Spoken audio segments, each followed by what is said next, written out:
Hello students, तो आज हम अपना चैप्टर जो है वो आगे बढ़ाएंगे। थर्ड चैप्टर हम कर रहे थे और चैप्टर का नेम है हाउ डू ऑर्गेनिजम्स रिप्रोड्यूस। तो लास्ट वीडियो में हमने किया था कि ह्यूमन बींग्स की सेक्सुअल रिप्रोडक्शन के बारे में हमने स्टार्ट किया था पढ़ना। तो हमने सबसे पहले तो सेक्सुअल रिप्रोडक्शन के बारे में पढ़ा कि ह्यूमन बींग्स में कैसे होती है। दो टाइप्स की थी, इंटरनल फर्टिलाइजेशन और एक्सटर्नल फर्टिलाइजेशन। फिर उसके बाद हमने करा था सेक्सुअल रिप्रोडक्शन के पार्ट्स करे थे कि ह्यूमन बींग्स में मेल्स और फीमेल्स जो है वो कैसे जो है उनमें सेक्सुअल मैच्योरिटी आती है, हार्मोन्स कैसे उनको सेक्सुअली मैच्योर करने में हेल्प करते हैं। फिर हमने मेल रिप्रोडक्टिव सिस्टम करा था। उसके बाद हमने फीमेल रिप्रोडक्टिव सिस्टम के बारे में पढ़ा था और डेवलपमेंट।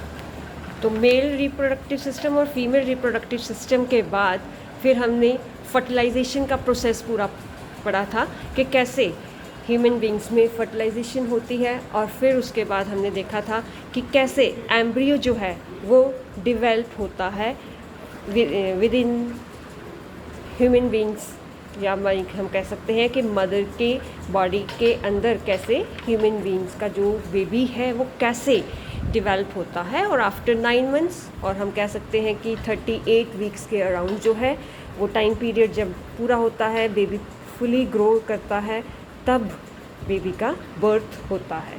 तो लास्ट वीडियो जो था वो हमारा यहीं तक था।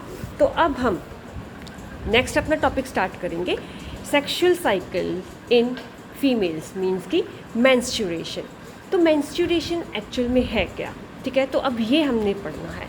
तो हमने अभी पढ़ा था कि ह्यूमन बींग्स में यानी कि फीमेल्स में जो है ओवरीज जो है वो पहले ही बर्थ से ही जो है वो इमेच्योर ओवास जो है वो ऑलरेडी ह्यूमन बींग्स की यानी कि फीमेल्स में प्रेजेंट होते हैं, लेकिन वो जो है इमेच्योर होते हैं, वो इमेच्योर सेल्स होते हैं। तो जैसे ही गर्ल जो है वो पुबर्टी तक पहुंचती है, मतलब 10-12 साल के राउंड की एज तक पहुंचती है, तब वो फॉलिकल्स जो हैं वो टाइम टू टाइम जो है वो डिवेल्प होना स्टार्ट करते हैं और मैच्योर होते हैं।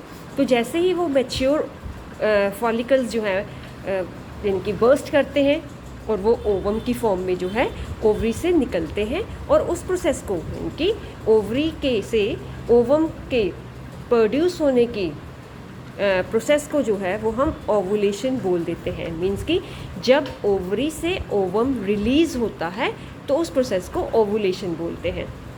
तो नॉर्मल हेल्दी गर्ल में जो है वो ओवुलेशन जो है 14th डे पर स्टार्ट होता है, ठीक है। मेंस्ट्रुअल साइकिल जो अभी हम पढ़ेंगे ना आगे, मेंस्ट्रुअल साइकिल जो है वो ऑलमोस्ट 28 डेज़ का होता है। तो 28 डेज़ के अराउंड, मतलब मिड में 14th डे पर जो है वो ओवुलेशन स्टार्ट होता है। इसका मतलब क्या हुआ कि मेंस्ट्रुअल साइकिल का बिल्कुल मिडल में जो है वो ओवुलेशन स्टार्ट होता है। तो फीमेल्स का पोवर्टी का जो टाइम पीरियड है, मीन्स की जो ओवुलेशन का टाइम पीरियड है, मेंस्ट्रुएशन का टाइम पीरियड है, वो 28 डेज़ है। मीन्स की जो फीमेल एग है वो हर 28 डेज़ में एक ओवरी जो है वो एक गैमेट जो है, मीन्स की ओवम जो है वो अपनी बॉडी से रिलीज़ करती है। तो हर मंथ जो है वो एक ओवम जो है ह्यूमन फीमेल्स में प्रोड्यूस होकर बॉडी से निकलता है। तो ओवुलेशन से पहले जो है वो जो यूट्रस की लाइनिंग होती है ना वो काफ़ी सॉफ्ट हो जाती है और थिक हो जाती है। मीन्स कि उसमें ब्लड कैपिलरीज जो हैं, ये देखो, ये ब्लड कैपिलरीज काफ़ी थिक लाइनिंग वाली हो जाती हैं।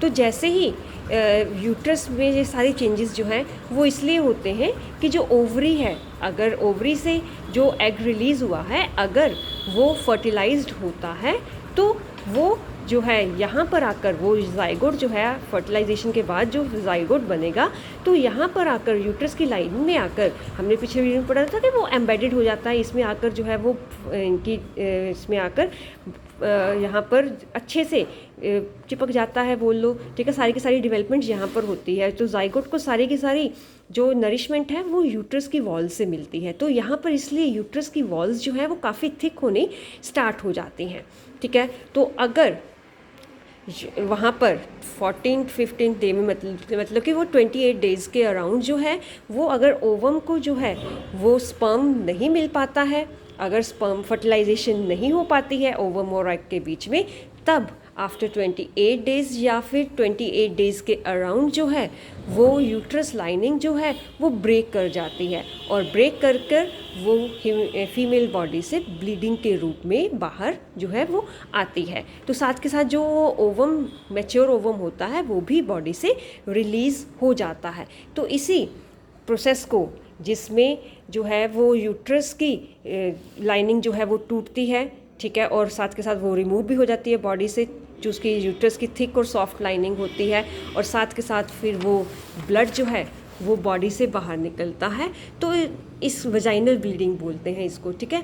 तो इसको जो है वो हम क्या बोल देते हैं, मेंस्ट्रुअल फ्लो भी बोल देते हैं या मेंस्ट्रुएशन भी बोल देते हैं। तो मेंस्ट्रुएशन जो है वो तब होता है जब ओवरी से जो है वो एग जो है वो रिलीज़ होता है, और अगर वो फर्टिलाइज नहीं हुआ है तो हर 28 डेज़ के अराउंड जो है ये ओवम जो है वो बॉडी से रिलीज़ होता है, साथ के साथ यूट्रस की लाइनिंग भी टूट जाती है। तो मेंस्ट्रुएशन जो है वो 28 डेज़ में होता है।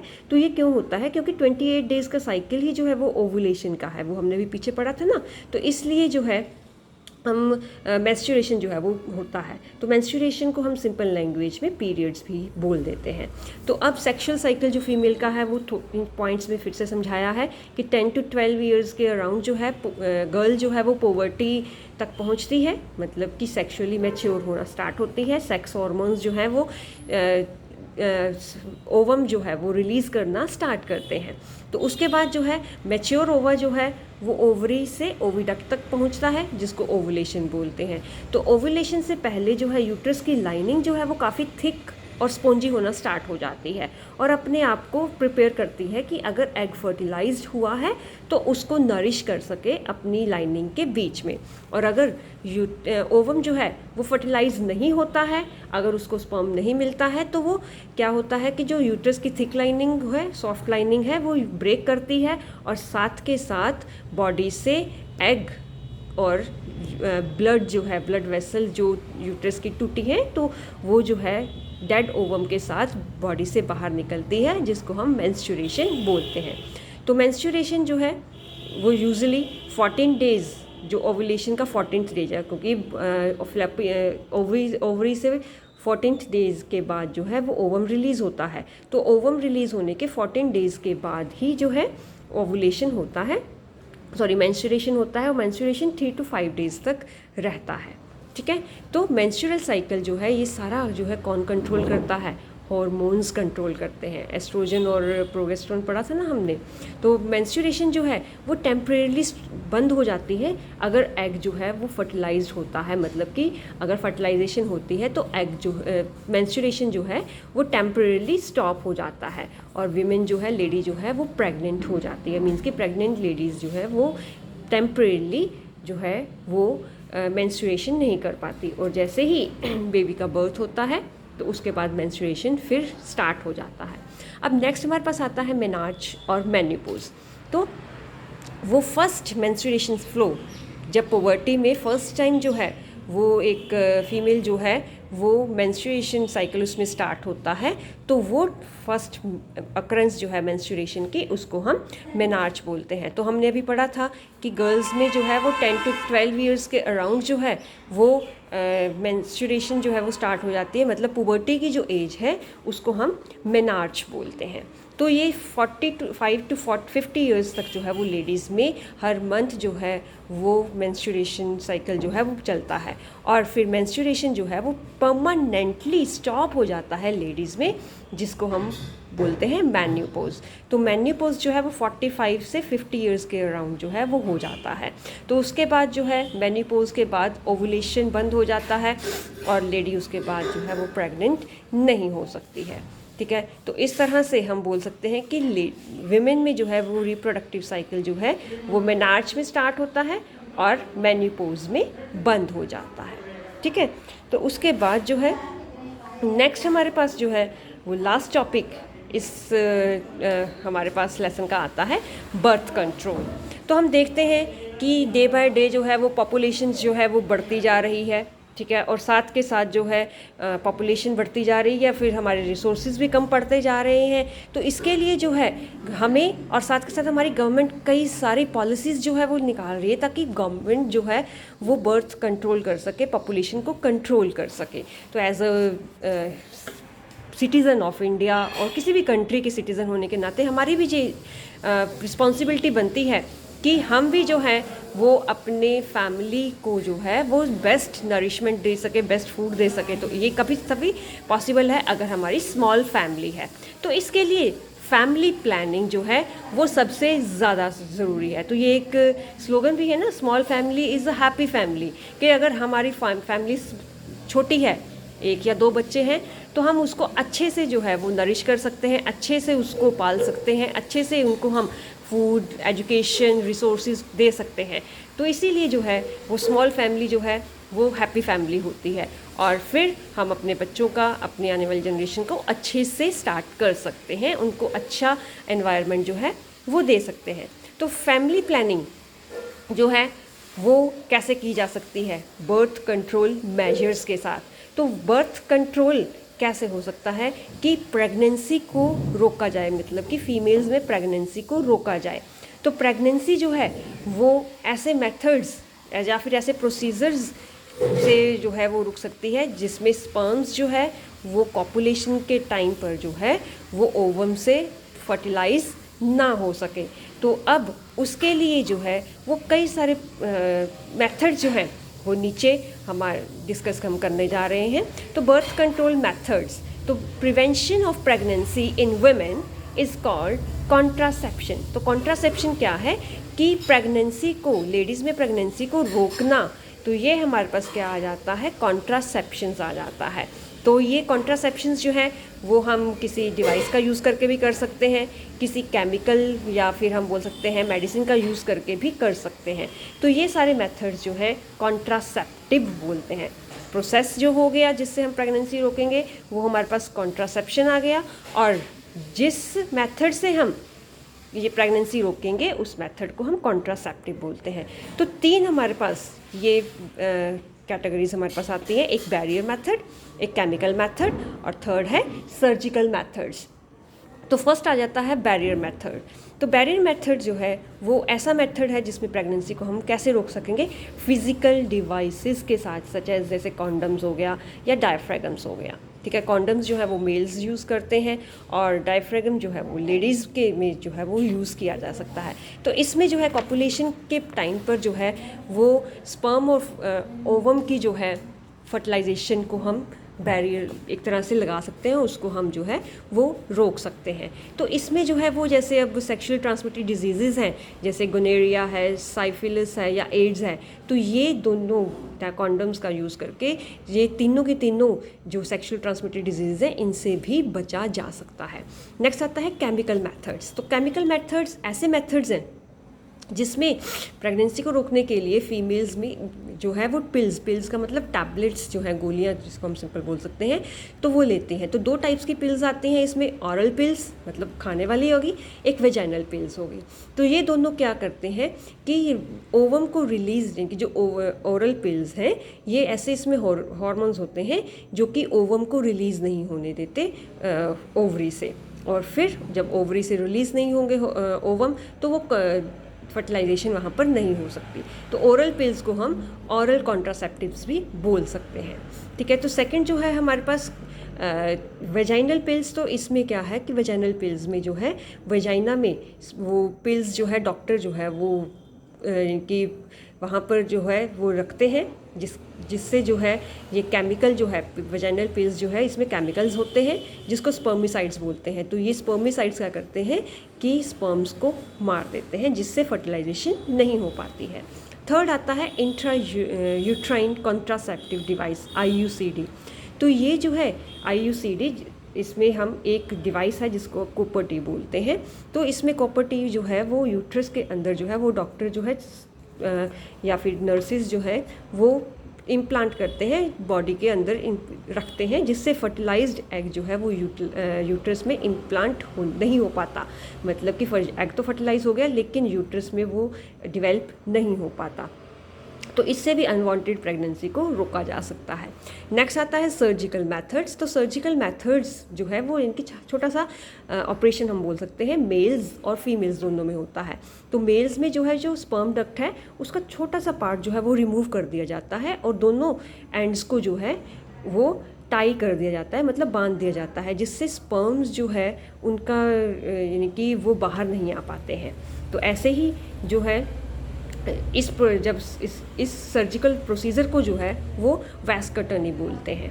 तो फीमेल्स में जो है वो ऐसे ही ओविडक्ट्स के दोनों एंड्स को काट दिया जाता है, ठीक है, और फिर वहाँ पर दोनों एंड्स जो कटे हुए हैं उन दोनों एंड्स को बांध दिया जाता है, जिससे ओवम जो है वो ओविडक्ट्स में एंटर नहीं कर पाते हैं। और विमेंस में इस सर्जिकल प्रोसीजर को ट्यूबेक्टोमी बोलते हैं, ठीक है।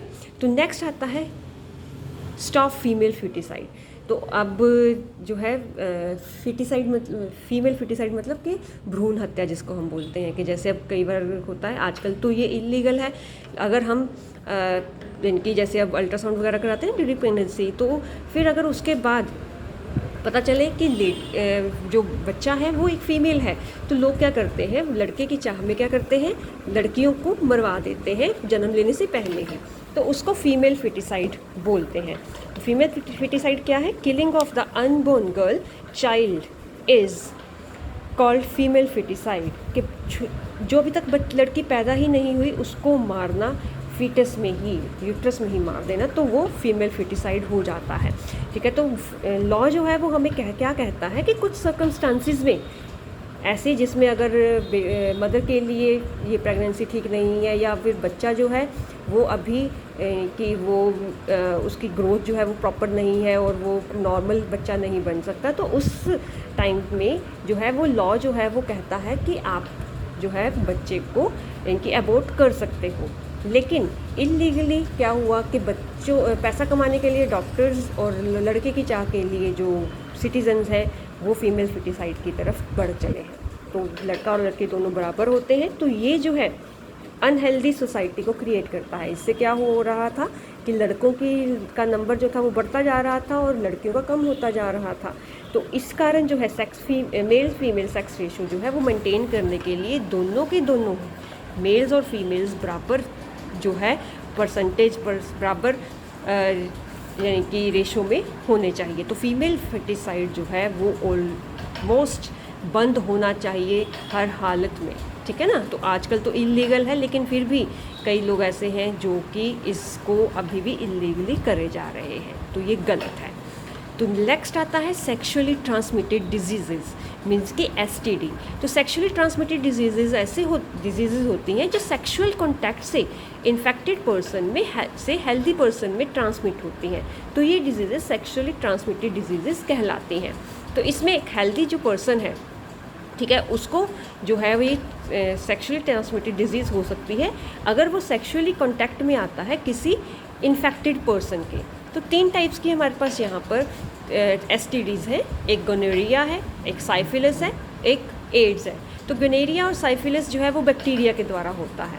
तो इसमें जो है ये सेक्सुअल कॉन्टैक्ट के अगर इन्फेक्टेड पर्सन है उसके सेक्सुअल कॉन्टैक्ट में एक हेल्दी पर्सन आता है तो उसमें ये बैक्टीरिया जो है वो ट्रांसफ़र हो सकता है। तो इसमें सिम्टम्स क्या है कि इस साइफिलिस और गोनोरिया में क्या सिम्टम्स हैं कि यहाँ पर जो है ये डिजीज़ जो है यूरिनेशन के टाइम पर बर्निंग सेंसेशन देंगे, ठीक है। यूरिथ्रल डिस्चार्ज जब पास करेंगे तो उसमें पस भी साथ के साथ निकलेगी, ठीक है। और साथ के साथ ज़ख्म वगैरह हो जाएंगे जेनाइटल्स पर, मतलब हमारे जो सेक्सुअल ऑर्गन्स हैं, ठीक है। उसके बाद गोनोरिया और साइफिलिस जो है ये बैक्टीरियल डिजीज़ है, तो ये इसका इलाज है, ये क्योरेबल है। दूसरी तरफ हमारे पास तीसरी आती है एड्स। तो एड्स जो है जिसको हम जो कि वायरस से होता है, HIV मीन्स कि ह्यूमन इम्यूनोडेफिशिएंसी वायरस। तो ये HIV वायरस जो है वो एड्स को क्रिएट करता है। तो एड्स जो है वो नॉन क्योरेबल है, इसका अभी तक कोई भी इलाज नहीं है। तो एड्स जो है ये हमारे इम्यून सिस्टम को डैमेज करता है। जब इम्यून सिस्टम को डैमेज करेगा तो हमारी जो बॉडी है वो बहुत ही ज़्यादा वीक हो जाएगी और हम अपनी बॉडी को किसी भी बीमारी से नहीं बचा सकते, कोई भी इन्फेक्शन हमें बहुत जल्दी होगा। तो एड्स जो है वो बहुत ही डेंजरस डिजीज़ है जो कि इनकी अभी तक क्योर नहीं है, इसका कुछ भी इलाज नहीं है इसका अभी तक, ठीक है। तो ये जो है वो डेथ भी इस बंदे की हो सकती है। तो ये देखो, ये हमारे पास HIV वायरस है, ठीक है। तो यहाँ पर जो है, यहाँ पर ये WBCs पर अटैक करता है, क्योंकि WBCs हमने पढ़ा था कि हमारे इम्यून सिस्टम को स्ट्रॉन्ग करते हैं। तो WBCs पर ये अटैक करेगा और फिर हमारा इम्यून सिस्टम वीक होगा। और ये देखो, एक एड्स जिसको हुआ है ये पर्सन है, तो कितना वीक हो गया है, ऑलमोस्ट ये बोली लो कि मरने की इसकी कंडीशन जो है वो हो गई है। तो ये 3 जो थी हमारी सेक्सुअली ट्रांसमिटेड डिजीज़ थी। तो इसमें जो है एड्स की फुल फॉर्म आप अच्छे से लर्न कर लेना, acquired immuno deficiency syndrome 1 mark की आती है, और HIV की ह्यूमन इम्यूनो डेफिशिएंसी वायरस, ठीक है। तो इसके साथ ही हमारा जो 3rd चैप्टर है वो ख़त्म होता है। तो इस अच्छे से इस चैप्टर को करना। अगर कोई आपको प्रॉब्लम है किसी भी टॉपिक में तो आप जो है वो पूछ सकते हैं कमेंट बॉक्स में, ठीक है। तो till then stay safe, take care of yourself and your family and study hard. Bye bye.